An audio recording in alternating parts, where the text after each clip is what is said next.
I'm grateful that each of you are here tonight. Thank you so much for coming. This isn't how I imagined my college graduation to look, but in many ways, I prefer it this way. My favorite word in the English language is grit. By definition, grit means unyielding courage in the face of hardship and danger. The word grit has been tattooed on my left wrist since I beat cancer in 2019. However, having grit in my own life has been instilled within me ever since I can remember. Tonight, I'm going to talk about how having grit has helped me navigate throughout my college career and in my early adult life. In the beginning, I did not think I was going to go to college. In fact, I was convinced that after I graduated from high school, I was somehow going to move to California and work as a character performer at Disneyland.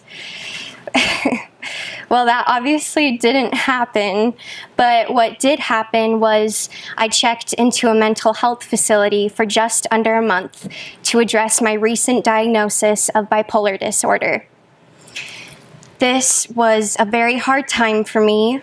I had just turned 18 and had to leave home, not knowing what the next weeks had in store for me. I needed to learn how to move forward and how to live a happy and successful life with bipolar disorder. Giving up wasn't an option. I'm convinced that the only thing that kept me going during this time was grit. There were times I felt so alone and detached from the real world during my stay. Times I cried myself to sleep, feeling like I would never get better. But it was grit that kept me from going under. Furthermore, having parents who supported me during my time there played a major role in my recovery. I know that without parents who loved me unconditionally and who knew how real mental illness is, I would still be struggling with my mental health today.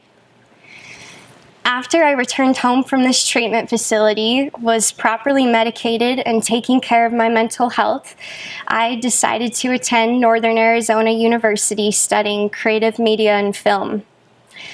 The college life taught me lots of things. I met lots of interesting people and learned lots of valuable lessons.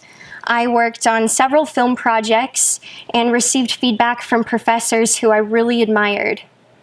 I lived alone off campus and conquered the beginning stages of adulting. In time, I decided I wanted to study abroad for a semester. I chose to study in a small town 30 minutes outside of Rome called Viterbo my junior year. I remember arriving to Italy after the 14 hours of traveling and wondering, what had I just gotten myself into? I was very nervous. I thought about coming home in those first few days at least 20 times. I had no car, was terrified to take the trains, and did not know the language. But I chose to have grit and stick it out. And today I say it was the highlight of my college career. I fell in love with the city Viterbo. I conquered the trains, ate amazing food, and learned minimal Italian, but enough to get me by. My parents came to visit, and I finally got to see the city I was named after with them. I remember standing in the city square in Brescia with a beautiful dress and a light drizzle of rain. It was so magical. Throughout my time abroad, I visited my friend David in Sardinia, spent time in Siena with our family friends, the Lusters, visited Dundee, Scotland, and spent time with my dear friends, the McGuffs. My bestie, Nicole, even came to visit me, and we spent time in Florence and Rome. I developed a sense of self in Italy as I spent hours upon hours walking and dining through the towns of Italy. Afterwards, I came home to America and had a routine physical with my doctor.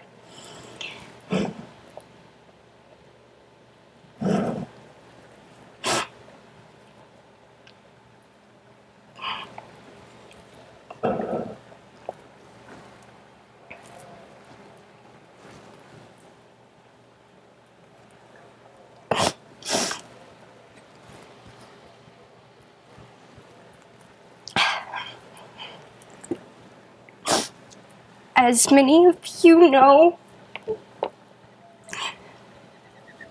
the doctor found a lump on the side of my neck. After several scans and a surgical biopsy, they found that I had an early stage of Hodgkin's lymphoma cancer. I remember hearing for the first time that I had cancer. I didn't cry like I'm doing now. I just sat there and realized that the only way to face this was with grit. Furthermore, I took a semester off from college to begin chemotherapy. I worked with a great team of doctors at the Mayo Clinic, lost a lot of my hair, felt more tired than I've ever felt in my lifetime, but I beat it. I beat Hodgkin's lymphoma cancer, then returned to NAU.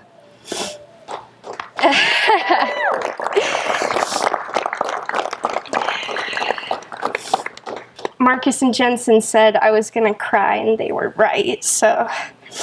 Accordingly, I let my experiences with mental health challenges, as well as my cancer experiences, fuel my college work. All of my film projects were centered around the theme of overcoming and rising above the fray. For my final film project at NAU, I wrote a feature-length film script where I addressed many important topics surrounding mental illness. I am thrilled to be done with college and to begin a new chapter of my life. I will miss that cute little mountain town, but I'm excited to be moving to Phoenix and to really begin adulting. Financially, especially, is a big step. Suze and I have launched a mother-daughter film and photo business called Brescia and Suze, and I'm excited to continue to grow that with her, as well as continuing my love for screenwriting on the side.